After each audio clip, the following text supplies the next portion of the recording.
The Galaxy S21 Ultra is currently my favorite Android device. In fact, I would go as far as saying that it's my favorite smartphone. If it wasn't for my friends and family relying on services like iMessage to stay connected, I would switch to it as my main phone. In this video, I want to go over what's on my Galaxy S21 Ultra, how I have it set up, and some of the apps that I've been using.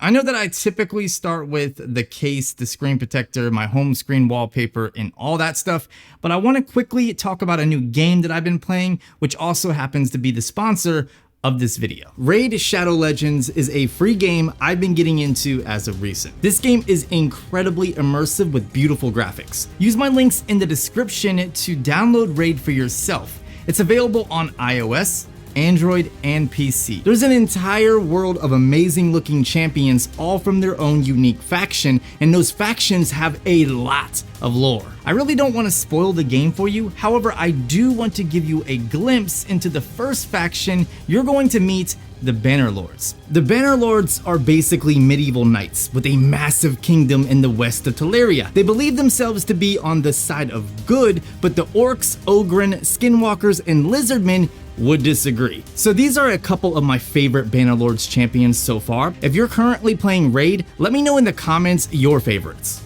So I'm a huge fan of RPG style games and turn-based combat, so when I found out that Raid takes advantage of both of these, I was stoked and instantly hooked. I love being able to upgrade my character's skills, armor, and weapons in order to take on enemies and bosses. This month, Raid's got a jam-packed schedule of events to kick off the summer, as well as a ton of new content. They've got several brand new champions, and every single one of them looks absolutely badass. I mean, come on, just look at them. There's also a new rotation of the Doom Tower, which I really want to finish this month. That means I'm going to summon as many of these new champions as possible to get me to the top. For a head start in Raid, all you have to do is hit the link in the description or scan my QR code. You'll get an epic hero, Chanaru, 200,000 silver, 1 XP boost, 1 energy refill, and 1 ancient shard, so you can summon an awesome champion as soon as you get in the game. All of this treasure will be waiting for you right here. I'm gonna need some help getting to the top. So once you're in, you can find me in game under the name empty_pockets. And if you're fast, you can join my clan. Together, we can kick some major ass. Just click the link in the description and I'll see you in game. All right, so to kick it off, let me show you something I think is pretty cool. This is my always on display, which is a throwback to old school gaming. I picked it up inside the Galaxy theme store. I think it was like 99 cents or something like that, but in my opinion, it's totally worth it. It looks really cool. I know many of you are always curious on my wallpapers. I just changed my lock screen to an animated one. If you're into Dragon Ball Z or Dragon Ball Super, then you'll definitely appreciate it. You can grab it from the Dragon Saiyans app, which is a free app, and it has a ton of Dragon Ball related wallpapers. For my home screen, I have another Dragon Ball Super wallpaper. I've been using this one for a bit now, and it just looks cool. It kind of hides the camera cutout at the top. You can pick it up from the Wallpapers app, which has a ton of other wallpapers just like this that can help hide that camera cutout. And I don't know, I think it's cool and it's a free app. Moving on to my launcher. In the past, I've used Nova and other custom launchers, but honestly, I'm a big fan of what Samsung has done with One UI, and I really don't have a reason to change it. The icon pack I'm using is Pixel Icons that can be downloaded from the Galaxy theme store. I believe it's like 99 cents. My home screen layout hasn't changed for years. I'm pretty old-fashioned when it comes to how I set things up. I like widgets, but I don't like a bunch of stuff cluttering up my home screen and blocking my wallpaper. In fact, the only widget I use on my main page is called Another Widget, which is more or less the Google at a glance widget with a ton of advanced settings. You could choose font, font size, and color, month, day, and weather formats. It even has custom gestures, and you can assign which apps launch when tapping on specific information. Outside of that widget, I use 2 folders, a Google folder for all of my googly apps, and a social folder for all of my socially apps. I keep 5 apps in my dock: the dialer, AirMessage, Camera, Spark, and Chrome. AirMessage is my go-to texting app. Not only is it a nice messaging replacement, but it also allows me to send and receive all of my iMessages. Of course, this does require proper setup, including having a Mac that can run 24/7, but it works excellent. I know some of you have requested an updated Mac and iMessage server video, which I definitely will get to eventually. Spark is my email app of choice simply because it's cross-platform with a Windows app in the works. It also has advanced template features for composing and responding to emails, and that saves me a ton of time. So to go a step further with customization, I highly recommend downloading Goodlock, which brings a lot of advancements. Some of the additions to Goodlock I've been getting into are Bixby Routines Plus, which takes Bixby Routines to the next level. For instance, I have it set up to where if I scan my middle finger, it's going to launch Artlist, which is one of my go-to music websites. I'll leave a link down in the description if you feel like checking it out or signing up. There's also a code down there that will save you $100 on a lifetime music membership. There's like 5,000 plus songs, plus new music added daily. Like I said, it's one of my go-to music sources and it's awesome. I have it set up like this for quickly browsing songs and creating playlists when I'm just sitting around. Finding music for videos is one of the longest processes for me, so if I can do it on the go and then just create different playlists, it just saves me a little bit of time. Keys Cafe is another great Goodlock addition that allows you to customize the stock Samsung keyboard. When you combine that with Theme Park, you can create an entire keyboard. I'm still adjusting mine since it can take a bit of time, which is something I don't have a lot of lately.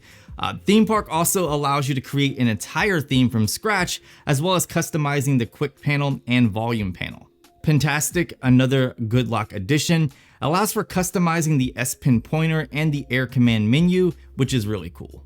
Wonderland is a little gimmicky, but it's still fun. It lets you create your own personal moving or animated wallpaper. You have to think outside the box with it and try to layer things, but overall, it's pretty neat. One Hand Operation Plus lets you create custom gestures to easily operate your phone with one hand. Again, this will take some time to really dial in and get used to, but once you do, it's basically one-handed mode on steroids. Multistar is something I've been using that allows for extended multi-window functionality. It lets you run apps that are normally not supported in multi-window. It even lets you run apps side by side in landscape versus only in portrait. There's a lot more Multistar can do, but these are the things that I primarily use it for. Lastly, Sound Assistant brings an insane amount of customization to audio.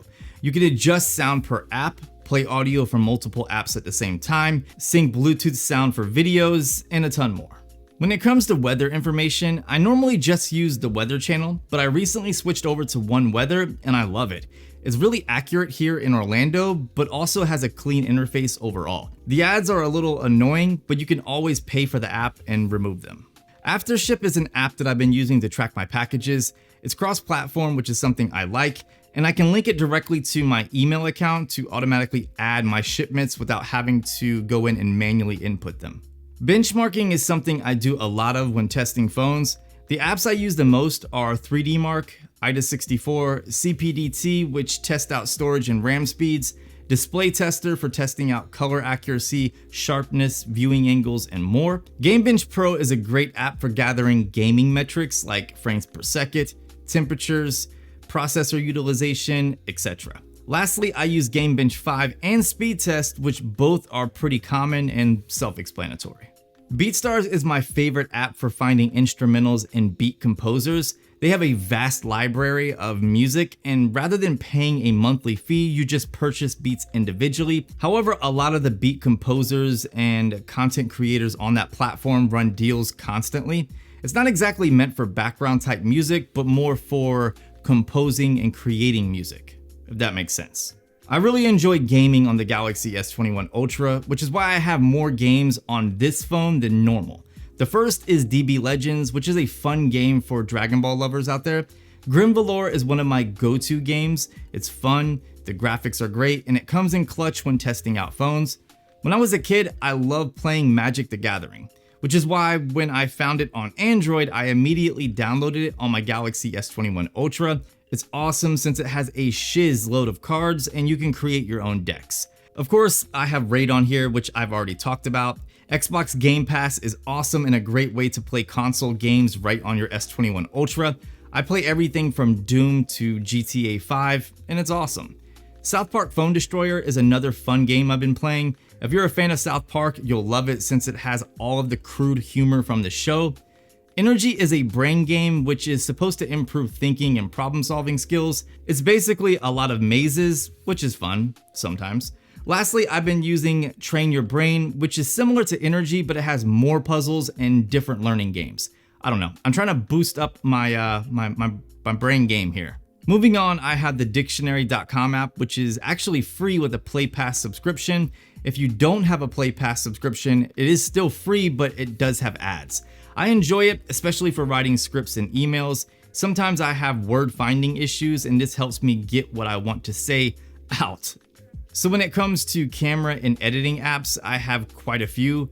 FaceApp is one that I definitely do not use all of the time, but I have found it to be hilarious. I know there are or were privacy concerns, but honestly, it's just a fun app to use every once in a while. When you're not using it, you can easily just delete it.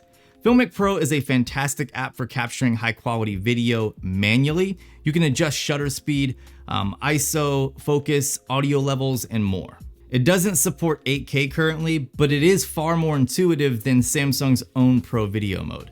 The Home Pro app controls the Home iSteady V2 gimbal I recently reviewed, which is an excellent smartphone gimbal that uses AI to track you. Click the card above to find out more about the Home iSteady V2. Lightroom is my photo editing app of choice, simply because of my Adobe CC subscription and cloud library.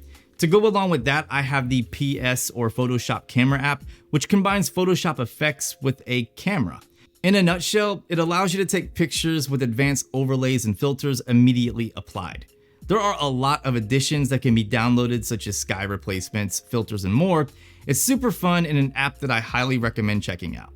Retouch is a phenomenal app for removing things in an image like a pole or maybe a photo bomber. It can also remove skin blemishes, plus it does a lot more. It's free with a Play Pass subscription. Adobe Rush is my default video editing app when on the go for creating social media videos like IG Reels or Stories. The last photo editing app I have is Visco, which I do pay monthly for. However, I love their filter selections and editing controls. LastPass has been featured in every single What's on My Phone video, so I'm not going to get into detail about it. It's a password manager and the one that I choose to use. So I get asked all the time about my Dragon Ball Z and Dragon Ball Super shirts I wear in my videos. I get them from Primitive. You can download the Primitive Skate app, but be warned, they sell out stupid fast, so you need to be on top of your game to cop them. Slick Deals is a fantastic app for saving money on pretty much anything. The app is constantly updating and searching the web for markdowns or pricing mistakes. You definitely need to ensure notifications are turned on if you want to get the most out of the Slick Deals app. Also, I'm working on a couple cool projects with the guys over at Slick Deals that I think you're going to love, so stay tuned. In terms of productivity, I rely on Microsoft apps, including Microsoft Office and OneNote. Microsoft To Do is my default to-do app when on Android. It's free and it's available on every single platform, so it's easy to keep everything in sync. Thanks to the Wunderlist team, Microsoft To Do looks beautiful and it has a lot of great features for creating lists and getting things done. If you're like me and you're into sneakers, SoulLinks is a must. It helps me stay up to date with sneaker drops and restocks. You can go in and favorite different drops and it will alert you as soon as that drop goes live. When I'm using my S21 Ultra, I primarily use Spotify for my music and podcast. I just have a lot invested in my library, so it's like silly to switch, but on iOS I use Apple Music. I know, I'm weird and indecisive, I'm sorry. I have no idea why I want to talk about it, but I also have HBO on here for watching movies and shows when doing cardio at the gym or when I'm traveling and have a little bit of extra time. I just find HBO to be probably the best source for the things that I prefer watching. Send Anywhere is another app I've used for years and years that is my AirDrop replacement when using Android devices. It works great and lets me transfer videos and photos wirelessly relatively fast. Lastly, I have Flip-a-Clip. I think that's how you say it. Flip-a-Clip, which lets you make cool flipboard animations. It pairs nicely with the S Pen for drawing. Honestly, I have yet to use it, but I plan on using it, so I wanted to mention it in this video. I think it could be used to add a unique addition to future videos. Maybe. Stay tuned and we'll find out. So that was what's on my Galaxy S21 Ultra. And if you're wondering, I'm still using the Samsung silicone case, the S Pen case, just because I've already purchased it. I know the Spigen one is cheaper and it also has the S Pen slot, and then you can cop the S Pen for like around $30. So it's actually a cheaper option, but since I already purchased this, I just continue using it. And I still recommend the Spigen tempered glass screen protector. I'll link both of those down in the description, as well as the Artlist subscription if you feel like, signing up for that. But yeah, that was what's on my Galaxy S21 Ultra. If you have any questions, go ahead and leave them down below in the comment section. If you have any apps or app suggestions that you think I should check out, I'll leave those down there as well. I'm always interested in learning and finding new apps that I can use on my S21. So yeah, I hope you guys enjoyed the video. If you did, please consider giving it a thumbs up. Subscribe for more videos just like this, and I'll see you beautiful people in the next video.